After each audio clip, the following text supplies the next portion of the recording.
வணக்கம். அஸ்ட்ரோவேலின் நல்ல நேரம் நிகழ்ச்சியின் சார்பாக அத்துணை சப்ஸ்கிரைபர்களையும் எல்லா அன்பு உள்ளங்களையும் எனது நண்பர்களையும் வருக வருக என வரவேற்பதில் பெருமகிழ்ச்சி கொள்கிறேன். வக்ரதுண்ட மகாகாய சூரிய கோடி சமப்பிரபக அவிக்னம் குருமே தேவ சர்வகாரியேஷு சர்வதா. தென்னாட்டுடைய சிவனை போற்றி, என் நாட்டவர்க்கும் இறைவா போற்றி. நண்பர்களே, இந்த புத்தம் புதிய வீடியோவில் உங்கள் அத்துணை பேரையும் சந்திப்பதில் மிக்க மகிழ்ச்சி கொள்கிறேன். இன்று நாம் பார்க்க போகிறது மீன ராசியை பற்றி. ஆண்டவன் எழுதிய தலைவிதி என்ற தலைப்பில் மேஷ ராசி முதல் கும்பம் ராசி வரைக்கும் நம்ம பார்த்தோம். இந்த தொகுப்பு, இந்த ஆண்டவன் எழுதிய தலைவிதி, இந்த தொகுப்புக்கு 11 ராசிகளை நம்ம பேசி முடிச்சிட்டோம். சில ராசிகள் ஒரே பாகமாக பேசியிருக்கோம், சில ராசிகள் பாகம் 1 பாகம் 2 அப்படி பேசியிருக்கோம். மகர ராசியை பொறுத்த வரைக்கும் 3 பாகங்களாக சிறப்பு தொகுப்பாக பேசியிருக்கோம். அந்த வரிசையில் இன்னைக்கு நம்ம பேச போகிறது மீன ராசி.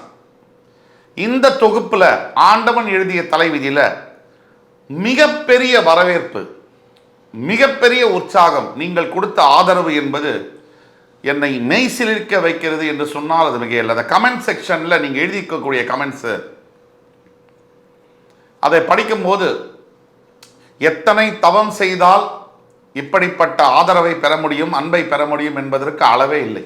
அத்துணை கோடான கோடி நேயர்களுக்கும் நீங்கள் அளித்த ஆதரவிற்கும் அனைத்து அன்பு நெஞ்சங்களுக்கும் என்னுடைய பணிவார்ந்த நன்றிகளும் வணக்கங்களும்.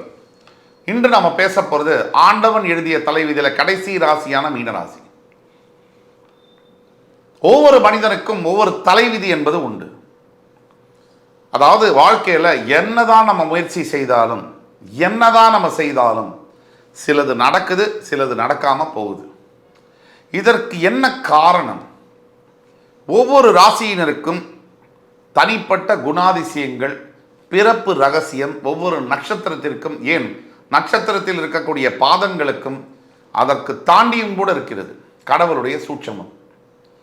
ஆக மீனராசிக்கு இந்த வீடியோவை வழங்குறதுல நாங்கள் ரொம்ப மிக்க மகிழ்ச்சி பெறுகிறோம். ஆனால் யார் யார் மீனராசி இந்த வீடியோவை பார்த்துட்டு இருக்கீங்களோ, நீங்கள் உங்களுடைய ஃப்ரெண்ட்ஸ், ஃபேமிலிஸ் அண்ட் ரிலேட்டிவ்ஸில் யார் யார் மீனராசி இருக்காங்களோ தயவு கூர்ந்து இந்த வீடியோவை அவங்களுக்கு ஃபார்வர்ட் செய்து ஷேர் பண்ணுங்கள். 100க்கு 100% இந்த வீடியோவானது மீனராசி அன்பர்களுடைய வாழ்க்கையில் மிகப்பெரிய நல்ல திருப்பு முனைகளை கொண்டு வருவதற்கு நான் கேரண்டி கொடுக்குறேன். கண்டிப்பாக கொண்டு வரும். அதே மாதிரி இந்த வீடியோ உங்களுடைய வாழ்க்கையில் எப்போ வேணாலும் நீங்கள் திருப்பி ப்ளே பண்ணி பார்த்துக்கலாம். மிகப்பெரிய உபயோகமான தகவல்களுடன், ஆச்சரியமான தகவல்களுடன் உங்கள் வாழ்க்கைக்கு என்ன தேவையான விஷயங்கள் எல்லாத்தையும் இந்த வீடியோ மூலிமா நீங்கள் தெரிஞ்சுக்கலாம். பிறப்பின் ரகசியத்தையும் தெரிஞ்சுக்கலாம். அந்த வகையில் இந்த வீடியோ ஆரம்பிக்கும் போது முதல்ல மீனராசியுடைய குணாதிசயங்கள் என்ன, அதை பற்றி பேச போகிறோம். அதற்கு பிறகு ஆண்டவன் எழுதிய தலைவிதி என்ன, அது புல்லட் பாயிண்ட்ஸில் பேச போகிறோம். அதற்கு பிறகு வாட் யூ கேன் எக்ஸ்பெக்ட், நீங்கள் எதை எதிர்பார்க்கலாம், அதை பற்றி புல்லட் பாயிண்டில் ஒரு 4-5 பாயிண்டில் பேச போகிறோம். அதற்கு பிறகு நியர் ஃபியூச்சர் ப்ரிடிக்ஷன்ஸ், அடுத்த 6 மாதம் முதல் 2 ஆண்டுகள் வரை மீனராசி என்பவர்களுக்கு எது காத்திருக்கிறது, என்ன நடக்கும் என்பதை பற்றி தெளிவாக ஒரு 4-5 புல்லட் பாயிண்டில் பேச போகிறோம். அதற்கெல்லாம் கடைசியாக இதெல்லாம் ஓகே, தீர்வுகள் என்ன, ஏதாவது பிரச்சனைகள் இருந்தால் அதற்கு தீர்வுகள் என்ன, அதை பற்றியும் நம்ம பேச போகிறோம். அப்போது இந்த வீடியோ மிகப்பெரிய ஒரு விழிப்புணர்வு விடிவெள்ளி வீடியோவாக மீனராசி என்பவர்களுக்கு இருக்கும்னா அதில் சந்தேகமே இல்லை.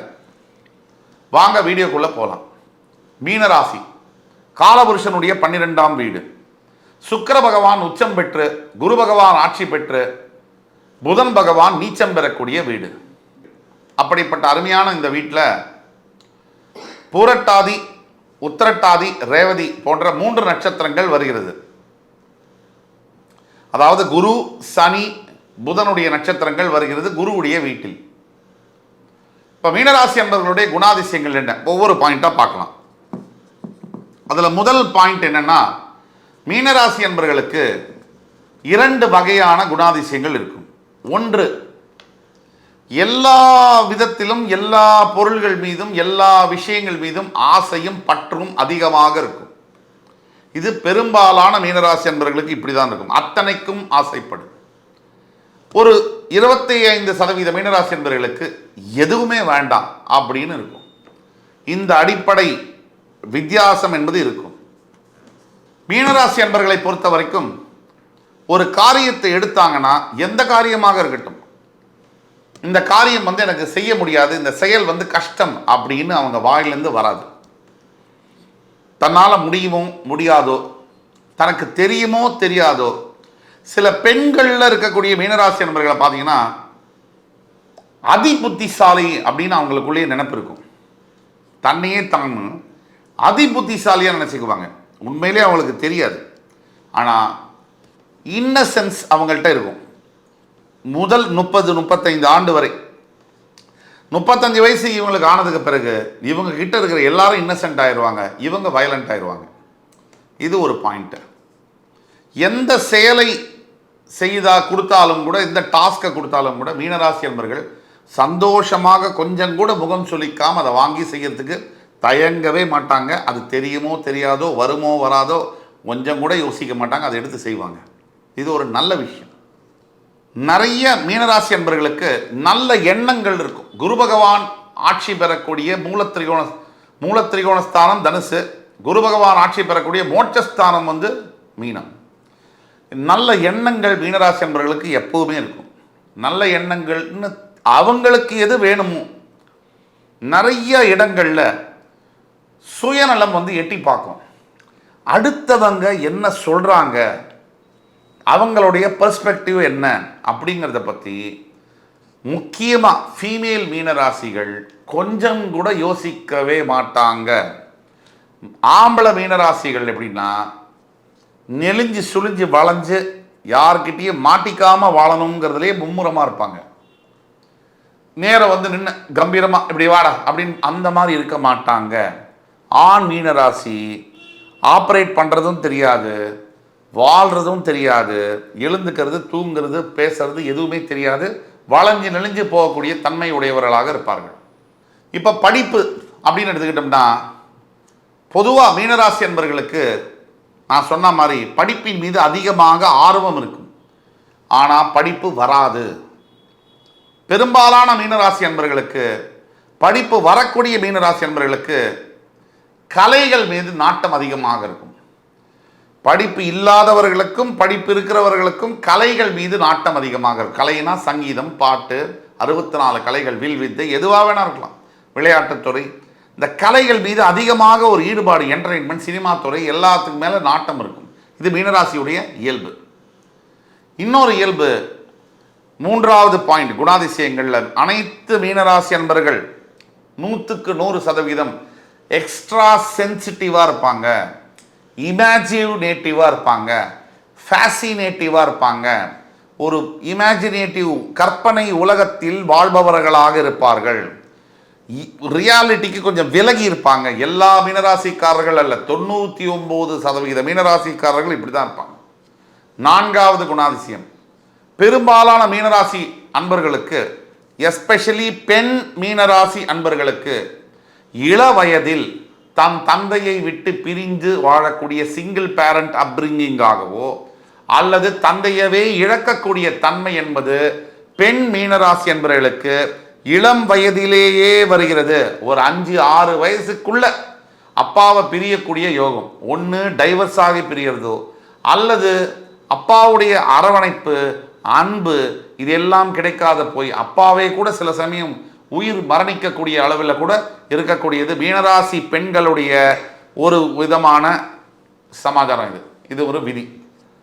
5வது குணாதிசயம் என்னன்னா, மீனராசி பெண்களுக்கு ஆரம்பத்தில் ரொம்ப பியூனியா, இவர் இந்த பூனையும் பால் குடிக்குமா அப்படின்னு தான் இருப்பாங்க. இது ஆணாக இருக்கட்டும் பெண்ணாக இருக்கட்டும். எஸ்பெஷலி பெண் மீனராசி என்பவர்கள் திருமணத்திற்கு பிறகு ஒரு 5 ஆண்டு 10 ஆண்டுக்கு பிறகு சட்டுன்னு ஒரு விஸ்வரூபம் எடுப்பாங்க. அந்த விஸ்வரூபம் என்பது கல்கட்டா காளியை விட, ஒரு துர்கா தேவியை விட பயங்கரமான விஸ்வரூபமாக இருக்கும். அதை தாங்குகின்ற சக்தி என்பது பல ஆண்களுக்கு இருக்காது. இது ஒரு விதி. 5வது குணாதிசயம் என்னன்னா, பெரும்பாலான மீனராசி என்பவர்களுக்கு டிராயிங் பண்ணுறது, இந்த ஆர்ட் சம்பந்தப்பட்ட வேலைகள், இந்த கிளாஸ் பொருளெல்லாம் சேர்த்து வைக்கிறாங்க பாருங்கள், கண்ணாடி பொருள்லாம், இந்த மாதிரியான ஹேபிட்ஸு. இதை தவிர வந்து வேறு ஆர்ட் கிராஃப்ட் சம்மந்தப்பட்டது, எம்ப்ராய்டரி பண்ணுறது, இந்த மாதிரி ஸ்பெஷல் ஆர்ட் இது சம்பந்தப்பட்டதில் அதிகமான ஈடுபாடுகள் இருக்கும். இது 5வது குணாதிசயம். 6வது குணாதிசயம் என்னென்னா, ஒருத்தர் மேலே பிரியமும் அன்பும் வச்சுட்டாங்க மீனராசி அன்பர்கள், அது ஆணாக இருக்கட்டும் பெண்ணாக இருக்கட்டும், ஜென்மம் முழுக்க வேறு ஒருத்தரை நினைக்க மாட்டார்கள். இது மீனராசியில் பிறந்த 85% ஆண்களுக்கும் பெண்களுக்கும் பொருந்தும். 15% விதிவிலக்கு. விதிவிலக்குகள் விதியாகாது என்ற அடிப்படையில் அதை சேர்க்க முடியாது. 6வது குணாதிசயம் என்னன்னா, பல மீனராசி அன்பர்கள் எதையும் சுலபமாக புரிஞ்சிக்கக்கூடிய சக்தி என்பது இருக்காது. நீங்கள் ஒரு எக்ஸ்பிளனேஷன் கொடுக்குறீங்க, ஒரு விஷயத்தை நான் டக்குன்னு புரிஞ்சுக்கக்கூடிய தன்மை அவர்கள்ட்ட இருக்காது. சீக்கிரமே ஏமாறுறவங்க 12 ராசியில் யாரு அப்படின்னா, ஃபர்ஸ்ட் பிரைஸ் கோஸ் டு மீனராசி. யாருகிட்டையும் சுலபமாக ஏமாறக்கூடிய தன்மை உடையவர்கள் மீனராசி. முதல்ல இவங்க ஏமாறுவாங்க, அடுத்தது எதிராளியை எதிர்பார்க்காத விதத்தில் ஏமாற்றவும் செய்வாங்க. இதுவும் உண்மை. 7வது குணாதிசயம் என்னென்னா, மீனராசி என்பவர்கள் யாரையுமே அவ்வளோ சுலபமாக பாராட்ட மாட்டாங்க, அப்ரிஷியேட் பண்ண மாட்டாங்க, தன் தப்பை ஒத்துக்கவே மாட்டாங்க. மரணமே வந்தாலும் சரி, நான் எந்த தப்பும் செய்யவில்லை என்பது மீனராசிக்காரர்களுடைய குணாதிசயம். இதில் விதிவிலக்குகள் இருக்கு, விதிவிலக்குகள் விதியாகாது. இப்போ மீனராசிக்காரர்களுடைய தலைவிதி என்ன, அதை பற்றி பார்ப்போம். அதில் வரக்கூடிய முதல் பாயிண்ட், மீனராசி தன்னுடைய ராசிக்கும் தன்னுடைய ராசிக்கு 10ஆம் இடம் என்று சொல்லக்கூடிய தனுசு ராசிக்கும் அதிபதியாக வரக்கூடிய குரு பகவானே இருப்பதனால், தானே மோட்சஸ்தானமாகவும் விரயஸ்தானமாகவும் வருவதனால், மீனராசியில் பிறந்தவர்களுக்கு முதல் தலைவிதி என்பது தன்னை உருக்கி மெழுகு மாறி தன்னை உருக்கி மற்றவர்களுக்காக ஒளியை கொடுப்பது மீனராசியுடைய தலைவிதி. தன்னை உருக்கி மெழுகு மாறி தன்னை உருக்கி கொண்டு மற்றவர்களாகவே வாழ்றது, அவர்களுக்காகவே எல்லாத்தையும் செஞ்சுட்டு வேடிக்கை பார்க்கறது, தன் வாழ்வை இழந்து பின்னாடி வாழ்க்கையில் உணர்ந்து பிற்பகுதியில் ஐயோ என் வாழ்க்கையெல்லாம் ஒருத்தருக்காகவே வேஸ்ட் பண்ணிட்டோமே நினச்சி திருப்பி 40 வயசுக்கு மேலே 35 வயசுக்கு மேலே நான் வாழ போகிறேன். சத்யராஜ் கவர்மெண்ட் கிட்ட சொல்லுவார் இல்லையா, நான் வந்து படிச்சுட்டு வக்கீலாவோ டாக்டராவோ ஆகிடட்டோமா அப்படின்ற மாதிரி ஆரம்பிப்பாங்க. இது பார்க்குறதுக்கு காமெடியாக இருந்தாலும், ஆனால் வெச்ச குறி தப்பாமல் மறுபடி சாதித்து காட்டுவார்கள். பிறகு கொஞ்சம் மிடில் ஏஜில் கூட பெரிய லெவலில் வந்து சாதித்து காட்டக்கூடிய தன்மை, வைராக்கியம் மீனராசி என்பவர்களுக்கு உண்டு. இது முதல் தலைவிதி. 10ஆம் இடத்திற்கும் தன்னுடைய ராசிக்கு அதிபதியான குரு பகவான் 10ஆம் இடத்திற்கும் அது பாக்கியஸ்தானமாக வருவதனால், பெரும்பாலான மீனராசி என்பவர்களுக்கு தொழிலில் நல்ல ஒரு நிலை என்பது ஏற்படும். அது தொழில் செய்யக்கூடிய ஒரே கம்பெனியில் வேலை செய்யக்கூடிய தன்மையோ அல்லது அப்ராடு போய் ஒரு இந்தியாவை விட்டு வெளியில் போய் வேலைக்கூடிய வாய்ப்பெல்லாம் மீனராசி என்பவர்களுக்கு சுலபமாக கிடைக்கக்கூடிய வாய்ப்புகள் உண்டு. பெரும்பாலானவர்களுக்கு முயற்சி செய்தால் மட்டும்தான் அது கிடைக்கும், முயற்சி செய்யாமல் அது கிடைக்காது. இது 2ஆம் தலைவிதி. 3ஆம் தலைவிதி, தன்னுடைய 2ஆம் வீட்டிற்கும் தன்னுடைய 9ஆம் வீடு என்று சொல்லக்கூடிய விருச்சிக ராசிக்கும் அதிபதியாக செவ்வாய் வருகிறார். 2ஆம் வீடு தனம், வாக்கு, குடும்பம். 9ஆம் வீடு பாக்கியம், தந்தையை குறிக்கக்கூடியது, பூர்வீக சொத்து, இதெல்லாம் குறிக்கக்கூடியது. 9ஆம் வீடு தந்தையை குறிக்கக்கூடியது, பாக்கியத்தை குறிக்கக்கூடியது, கை கெட்டது வாய் கெட்டணும்னு சொல்லுவாங்க, அதையெல்லாம் குறிக்கக்கூடிய 9ஆம் இடம். 2ஆம் திருமணத்தையும் 9ஆம் இடம் குறிக்கும். இந்த 2ஆம் இடத்திற்கு 9ஆம் இடத்துக்கு செவ்வாய் வருவதனால் எப்பவுமே ஆர்கியூமெண்ட்டு பேசுறதுல மீனராசியை மிஞ்ச யாராலும் முடியாது.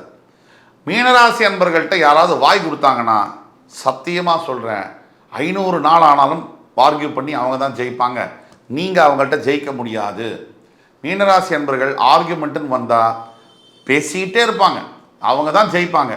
அடுத்தவங்களுக்கு சான்ஸே கொடுக்க மாட்டாங்க பேசுகிறதுக்கு. அடுத்தவங்க பேசுகிறதையும் நீங்கள் காதில் வாங்க மாட்டீங்க அப்படிங்கிறது உங்கள் தலைவிதி.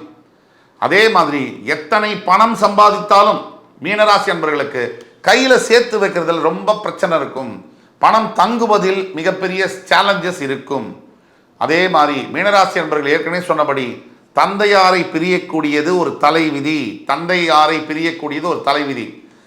தனக்கு தெரிஞ்சோ தனக்கு தெரியாமலோ தந்தைமார்களாக, அதாவது பெண் மீனராசி அன்பர்களுக்கு எஸ்பெஷலி தன்னுடைய அப்பாவை எதிரியாக பார்க்கக்கூடிய மனோபாவமோ, அல்லது அப்பா உன்னோட அப்பா தப்பானவர், உன்னோட அப்பா வந்து கெட்டவர்னு சின்ன வயசுலேயே சொல்லி சொல்லி வளர்க்கக்கூடிய தன்மையிலையோ, இல்லை அப்பாவே சின்ன வயசில் மறைந்து போகக்கூடிய விதியோ மீனராசி பெண்களுக்கு உண்டு என்பதுதான் உறுதி, அதுதான் உண்மை. அதே மாதிரி மீனராசியின் 4ஆம் தலைவிதி 5ஆம் தலைவிதி எதுன்னு அப்படின்னு பார்த்தோம்னா, உங்களுடைய 3ஆம் இடத்திற்கு வரக்கூடிய சுக்கிர பகவான், உங்களுடைய 3ஆம் இடம், அதாவது உபதேசஸ்தானத்திற்கு சுக்கிர பகவான் ஆட்சி பெற்று வருவதனால், அவரே 8ஆம் அஷ்டமாதிபதியாக வருவதனால், நீங்கள் என்ன வேணால் நினச்சிக்கோங்க, மீனராசி என்பவர்களுடைய 4ஆம் தலைவிதி 5ஆம் தலைவிதி, 4ஆம் தலைவிதி முக்கியமான தலைவிதி. உங்களுடைய பிறந்த சகோதர சகோதரிகள் மூலியமா நல்லவங்க, என் அக்கா தான் எனக்கு எல்லாமே, என் அண்ணா தான் எனக்கு எல்லாமேன்னு நினைப்பீங்க. அவங்க தான் உங்கள் வாழ்க்கையில் உங்களை செல்லா காசாக ஆக்குவாங்க, உங்களுக்கே தெரியாமல் ஆக்குவாங்க, இது உறுதி.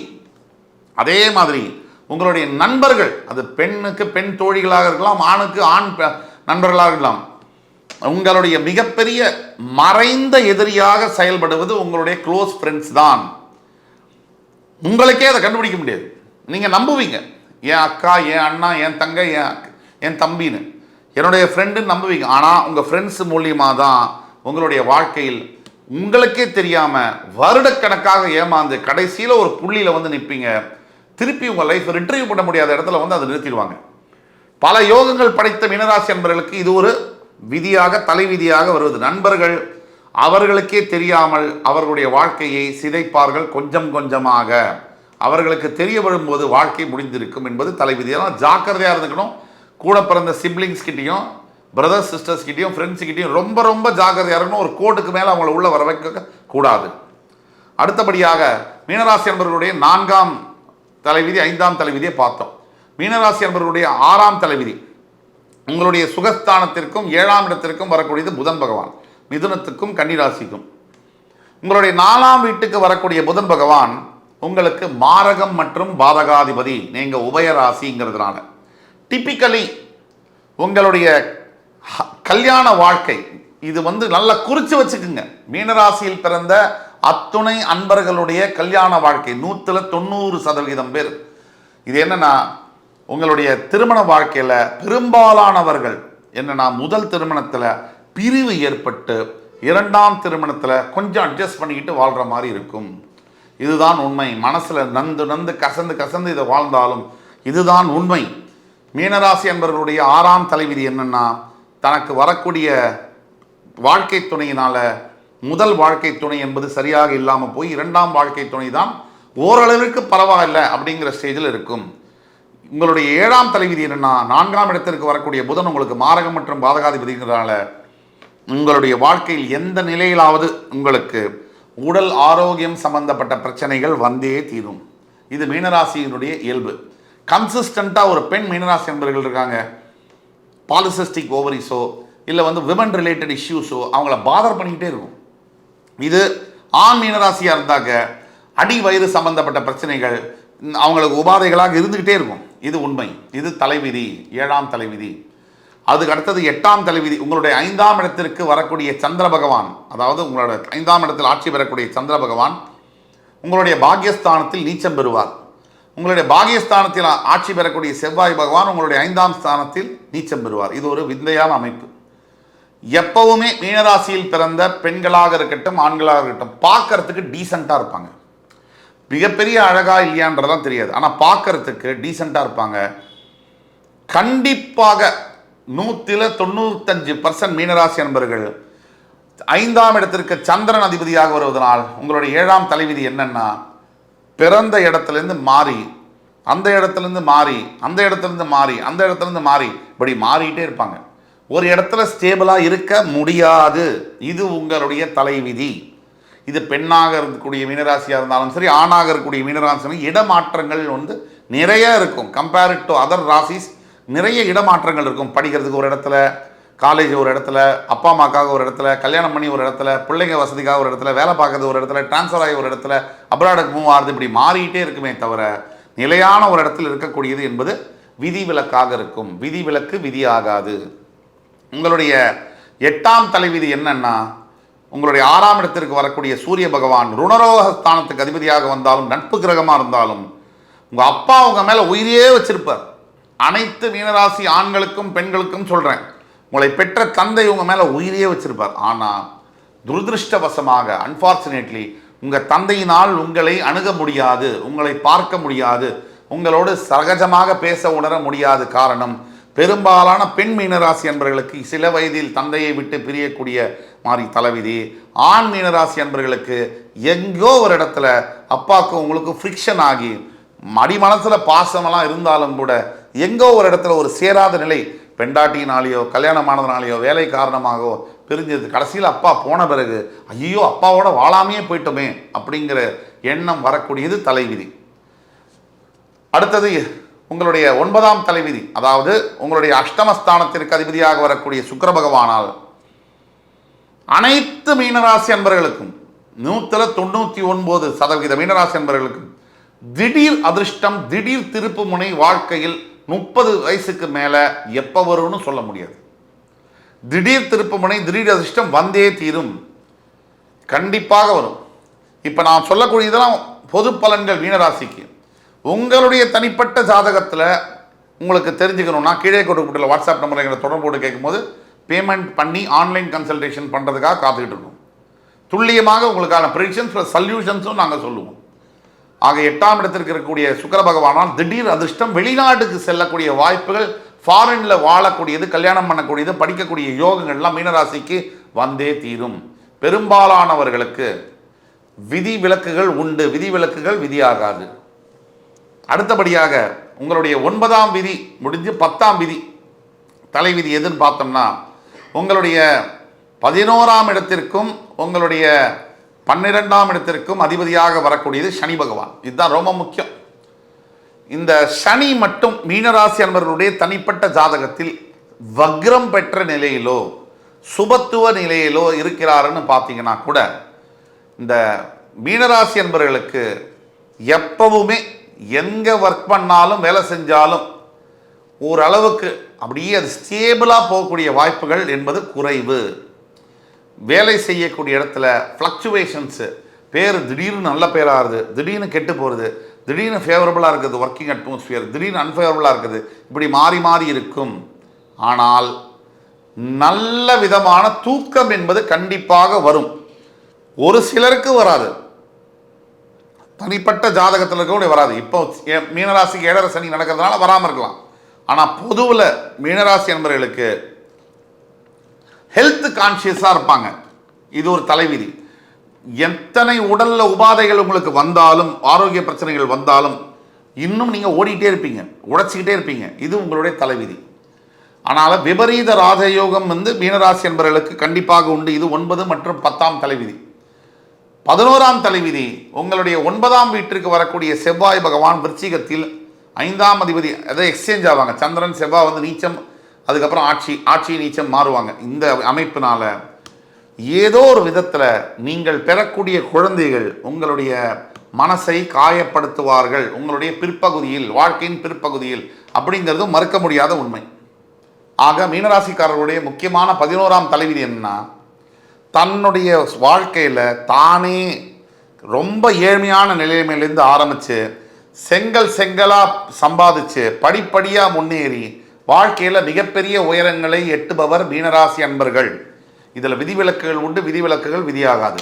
அதே மாதிரி 12ஆம் தலைவிதி மீனராசிக்காரர்கள் வாங்கக்கூடிய சொத்துக்கள், இடங்களில் சில லீகல் இஷ்யூஸ் வரக்கூடிய வாய்ப்புகள் என்பது உண்டு.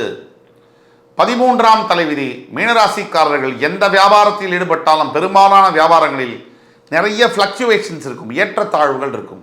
சில சமயங்கள் ஏன் போகுது, வியாபாரம் நல்லா போகுதுன்னு தெரியாது, சில சமயங்கள் ஏன் கம்மியாக போகுதுன்னு தெரியாது. இந்த ஃப்ளக்சுவேஷன்ஸ் இருக்கும். இன்னொரு முக்கியமான தலைவிதி, இது ரொம்ப முக்கியம். 12ஆம் தலைவிதி மீனராசிக்காரர்கள் பேசணும், 13ஆம் தலைவிதி பேசணும். 14ஆம் தலைவிதி நிறைய மீனராசி என்பவர்களுக்கு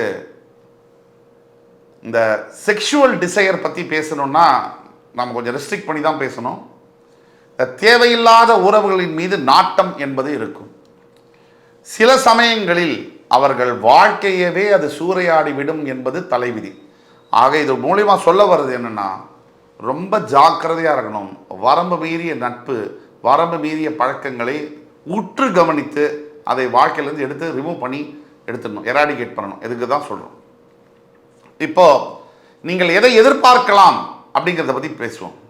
வாட் யூ கேன் எக்ஸ்பெக்ட், நீங்கள் எதை எதிர்பார்க்கலாம் அப்படிங்கிறத பற்றி ஒரு 4-5 புல்லட் பாயிண்ட். மீனராசி அன்பர்கள் உங்களுடைய வாழ்க்கையில் முதல் புல்லட் பாயிண்ட், அதிர்ஷ்டத்தை, திடீர் திருப்பத்தை 30 வயசுலேருந்து 35 வயசுக்குள்ள 40 வயசுக்குள்ள கண்டிப்பாக எதிர்பார்க்கலாம். 2வது புல்லட் பாயிண்ட், திருமணத்திற்கு பிறகுதான் உங்கள் வாழ்க்கையில் மிகப்பெரிய திருப்பங்கள் இருக்கும், சந்தோஷமும் இருக்கும், சங்கடமும் இருக்கும். இதை நீங்கள் எதிர்பார்க்கலாம். 3, உங்கள் குழந்தைகள் மிக அழகாக இருப்பார்கள், அறிவோடு இருப்பார்கள். எல்லா பிள்ளைகளோட உங்கள் குழந்தைங்க தனித்துவம் பெற்றவர்களாக தெரிவார்கள். இருந்தும் உங்கள் குழந்தைங்க அவங்க வயசு பெரிய வயசு வரும்போது என்னைக்கோ ஒரு இடத்துல உங்களை அவமதிப்பாங்க. இதை நீங்கள் எதிர்பார்க்கலாம். 4, உங்களுடைய கணவரோ மனைவியோ நீங்கள் 1000 இல்லை 10,000 சண்டைகள் போட்டாலும் கடைசியில் உங்களுடன் நிற்ப போவது, உங்கள் காலி கிரவுண்டில் உங்கள் கூட இருக்க போது உங்கள் வாழ்க்கை துணை மட்டுமே மட்டுமே மட்டுமே. 5வது, உங்கள் வாழ்க்கையில் அத்தனைக்கும் ஆசைப்படலாம், அடுத்தவங்க சொல்றதையும் நீங்க கேட்கணும், இல்லைனா மிகப்பெரிய ஆபத்தை நீங்கள் எதிர்பார்க்கலாம். 5. இப்போ அடுத்த நியர் ஃபியூச்சர் ப்ரெடிக்ஷன்ஸ், 6 மாதத்திலிருந்து 2 வருடங்களுக்குள்ள உங்களுக்கு எதை நீங்க எதிர்பார்க்கலாம்? தற்சமயம் உங்கள் ராசியில் ராகு பகவானும் 7ஆம் இடத்தில் கேதுவும் இருக்கிறார்கள். உங்கள் 12ஆம் வீட்டில் சனி பகவான் உங்க ராசிக்கு வர துடிச்சுக்கிட்டு இருக்காரு, ஜென்ம சனியாக. அடுத்தது உங்களுடைய 3ஆம் வீட்டில் உபஜயஸ்தானத்தில் உங்கள் ராசிநாதன் ரிஷபராசியில் இருக்கிறார். இதான் நிலைமை. உங்கள் ராசியில் இருக்கக்கூடிய ராகு பகவானால் என்ன அலைகளில் டைவர்ஷன் இருக்கும். ராகு ராசியில் இருப்பதனால் தேவையற்ற சிந்தனைகள் வரும், அளவுக்கு மீறிய ஆசையை இக்னைட் பண்ணுவார். Rahu is a planet for manifestation and manipulation. தேவையில்லாததை பூதகப்படுத்தி காமிப்பதும், மேனிஃபெஸ்டேஷன் ஒன்றை 1000 போல் பிரமிப்பாக காமிப்பதும் ராகுவுடைய இயல்பு தன்மை. இதே மாதிரி உங்கள் மனசில் சிந்தனைகள் ஆசிலேஷன் ஆகும். இப்படி பெண்டுலம் கிளாக் மாதிரி உங்களுடைய சிந்தனைகள் ஒரு நிலையில் இருக்கிறது ரொம்ப கஷ்டம், டைவர்ட் ஆகும், மனசிதைவு ஏற்படும், சிந்தனைகள் டைவர்ட் ஆகும், தேவையற்ற விஷயங்கள் மீது நாட்டம் வரும், தேவையற்ற ஆசைகள் வரும், தேவையற்ற பழக்கங்கள் வரும். இதன் மூலியமாக பின்னாடி மானம் அவமானங்கள் சந்திக்கக்கூடிய வாய்ப்புகளும் உண்டு. அதே மாதிரி ஒரு சிலருக்கு ராகு ராசியில் இருப்பதனால் மிகப்பெரிய ராஜயோகங்களும் வரக்கூடிய வாய்ப்புகளும் உண்டு. 7ஆம் இடத்தில் கேது இருப்பதனால் திருமணம் சம்பந்தப்பட்ட விஷயங்களில் தடைகளும் தாமதங்களும் ஏற்படக்கூடிய வாய்ப்புகள் உண்டு. இதை எதிர்பார்க்கலாம். 3வது புல்லட் பாயிண்ட், உங்களுடைய 12ஆம் வீட்டில் சனி இருப்பதனால் அனைத்து மீனராசி என்பவர்களும் தப்பிச்சு ஓடணுண்டா, நான் எங்கேயாவது வெளிநாட்டில் போய் செட்டில் ஆகணுண்டா அப்படின்னு நினச்சிங்கன்னா இதுதான் அதுக்கு டைம். நீங்கள் படிக்கிறதுக்கோ வேலை வாய்ப்புக்கோ கல்யாணத்துக்கோ நீங்கள் அப்ராடுக்கு போய் செட்டில் ஆகிறதுக்கு அற்புதமான நேரம் இந்த நேரம் தான். அதுக்கு அடுத்தபடியாக உங்களுடைய 3ஆம் இடத்தில் இருக்கக்கூடிய குரு பகவான், உபஜயஸ்தானத்தில் இருக்கக்கூடிய குரு பகவான் நீங்கள் எடுக்கின்ற அத்துணை முயற்சிகளையும் வெற்றிகரமாக செய்யக்கூடிய அமைப்பில் இருப்பதனால் நீங்கள் நல்ல முயற்சியை நல்ல விதத்தில் எடுக்கும் பொழுது உங்கள் முயற்சி 100% சக்சஸ் ஆகும். அப்படிங்கிறது மறக்க முடியாத உண்மை. இது முடிஞ்சது. அடுத்து தீர்வுகள் என்ன, அதை பற்றி பார்ப்போம். இப்போ இவ்வளோ பிரச்சனைகள் இருக்குது, இதுக்கு தீர்வுகள் என்ன, அதை பற்றி பார்ப்போம். மீனராசிக்காரர்களுடைய முதல் ரெமெடி என்னன்னு பார்த்தோம்னா, தவறாமல் மாதந்தோறும் பௌர்ணமிக்கு சத்யநாராயணருக்கு பூஜை செய்வது மிகப்பெரிய ரெமெடி, மிகப்பெரிய மாற்றங்களை தரும். 2வது ரெமெடி என்னன்னு பார்த்தோம்னா, தஞ்சை மாவட்டத்தில் இருக்கக்கூடிய ஆலங்குடியில் இருக்கக்கூடிய குரு பகவானுடைய ஸ்தலத்திற்கு சென்று மஞ்சள் வஸ்திரத்தை சாத்தி அபிஷேகம் செய்யும் போது, தட்சிணாமூர்த்திக்கு அபிஷேகம் செய்யும் போது மிகப்பெரிய மாற்றங்கள் நிகழும்.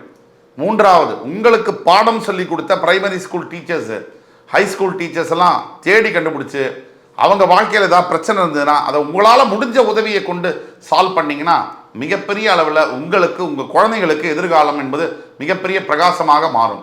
4வது ரெமெடி, தினமும் காலையில் எழுந்த உடனே 21 முறை குரு பகவானுடைய காயத்ரி மந்திரம், ஓம் ரிஷபத்வஜாய வித்மஹி கிருணி ஹஸ்தாய தீமஹி தன்னோ குரு பிரச்சோதயாத், இந்த மந்திரத்தை சொல்லும் பொழுதும் உங்களுடைய வாழ்க்கையில் மிகப்பெரிய மாற்றங்கள் வரும்.